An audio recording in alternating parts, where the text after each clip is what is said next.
Hi, welcome back. As you can see, it's a beautiful spring day and I've come down here. I had a couple of hours free, so I've come down to the allotment to see if I can help out and give my dad a hand to try and build up the greenhouse a little bit more, but that's not happening today. So he's not here and it's all too wet, so it's been raining all day, so we've just got come into the greenhouse and do a bit. Now I was watching somebody else's video. I'll try and put a link down below, but they were very exacting about how they did their onions, and on my last video I just threw them in like multi-sown. They'd done really well last year, so why not, you know. And but this time, and I did have a few little stragglers that were individual onions, even though they were grown in a cell, so they were just one that came up and they actually did grow quite a bit bigger, but you know, it takes time to individually pot them up. But I was watching somebody else and they put them all of the smaller growing onions, like you do with leeks. They've just grown them on in a pot, and just kept trimming the tops off, and when the onions get to a certain height, they have just shaken all the roots out and then divided them up and then planted them individually after that, like I've done with my leeks before. And I thought, well, that's genius. I mean, why didn't I think of that? So that's what I've been doing today. Now, it really is not complicated, but who needs complicated? I've got my seed trays of onions, and as you can see, they're kind of ready to come out. Now they're very rooted up in the bottom, so the next step is either to plant them as they are in multi-cells like this straight into the garden. It's about 8 degrees outside and I'm sure they come on lovely. I planted some out anyway to see how they go. Or pop them on for separating out at a later date, or divide them up individually and put them into cells or into small pots and just grow them on like that. So I've decided that I'm going to watch this, follow this genius video that I saw this morning, and just put them all into a pot and give them a trim like that. So there's about 6 of the cells in here. I've just labelled them up. Elsa Craig, that one. Put all those 6 into a pot together, so they've got tons of time to grow on. I don't have to think about going out in the wet and planting them in, or where they're going to go when I've got the greenhouse to build and other stuff going on at the moment. And I haven't really done a bed plan, like how things are going to be. I know where some things are going to go, but not everything. So that's how I'm going to do it for now. Plenty of greenhouse space, more coming up, as you know, and yeah, I'll see how these go in the future. So really I just start with a small amount of compost. Let me just take it down here.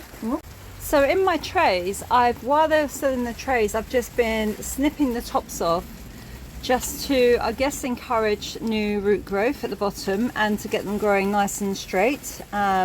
So just give them a snip up while they're still in these pots here, because they do, once you move them, they do kind of flop about a little bit until they get established again.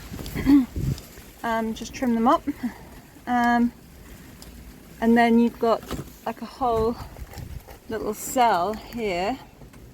This one's probably going to fall, but you can see a bit of rooting going on.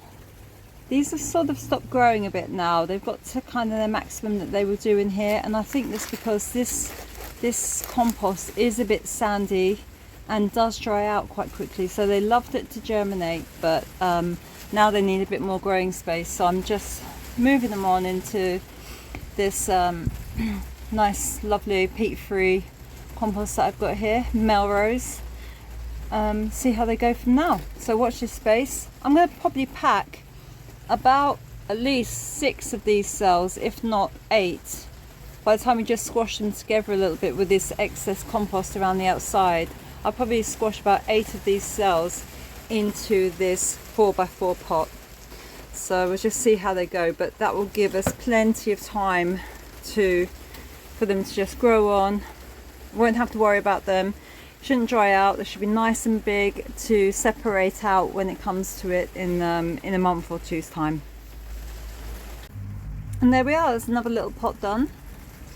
You know, if you are a bit of a neat person, you probably will be thinking, oh god, no, that's not for me, I'm not going to be doing mine like that. But I don't have much time today, and I'm sure that these are hardy enough to just find their way.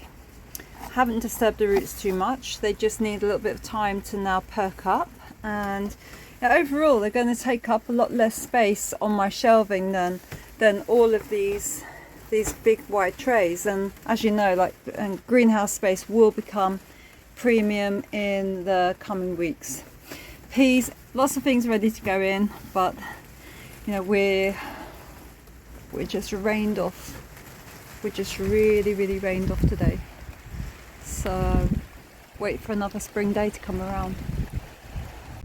And although this is on the end of the greenhouse and doesn't necessarily get full sun until later on in the afternoon, these kales that I've put in are loving it. They've really perked up since I put them in just a couple of days ago, but they were ready. So watch this space. Let's see if they make it to nice big kales. Could do with a bit of extra greens. My freezer is empty, and there's nothing really to pick apart from some kalettes, so slug traps are down. Let's fingers crossed, hope for the best. These 4 cauliflowers were overwintered, and I've grown them on. You know, they were in quite large pots, so I thought, well, it's got to be time for them to go in the ground. So far, we still have the 4, and I'm just looking in my little slug trap there to see what's in there. But look, there we have a couple of critters hiding underneath the plastic from the sun, so we're going to get them out and feed them to the birds. I'm sure we've all got that greenhouse or conservatory full of plants that need to go in, and so I've reused this muddy fleece to cover over my little peas that I've put in this raised bed. Now it's just got this, it had the glass for the greenhouse, which we've now got in. I'll show you in a minute. But we've got a little row of early peas, Mange 2. They usually do quite well. If they can get off the ground without getting too munched up, then they should be okay. But I won't put any slug pellets down. I'm going to put some beer traps in there, see if that helps. But the slugs are the main issue here, like clay soil. As soon as this temperature starts to warm up, as you can see, it's a lovely day. Just suddenly come warm. In the distance you can see the new greenhouse, that last one just there. I know, it's very posh for an allotment, but yeah, looking forward to the extra growing space. Just to show you the potting on process of my little celeriac seedlings. Now don't be surprised if your celeriac take 11, 12, 13 days to actually germinate. Just keep giving them a little spray because they're absolutely tiny, and then they're quite hard to sort of get hold of, so you don't really want to leave them much longer than this, but just pick them up by the little ears, either the leaves, and they haven't got much of a long root. I'm personally going to put them into these tiny little trays, and so yeah, I will. There's 15 in here. I've already got 30 in a bigger tray, so I'm going to start with 45 plants and see what I can kill off between now and when they actually go in the ground. But they're very slow growing, so it takes a while for them to really root up, even in these little trays. which are perfect for a small celeriac because they're tiny, and it gives them, quite a few, probably 6 weeks in here before they'll go out on the ground.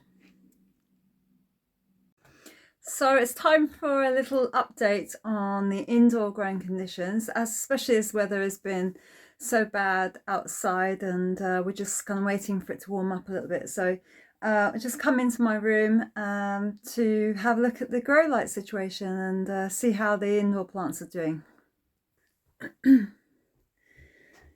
And here we have it. Now, anyone who has followed my channel before will know that I have one grow light at my parents' house, and they have mostly the peppers. Now, I mostly have the chilies. So these are my Scotch bonnet.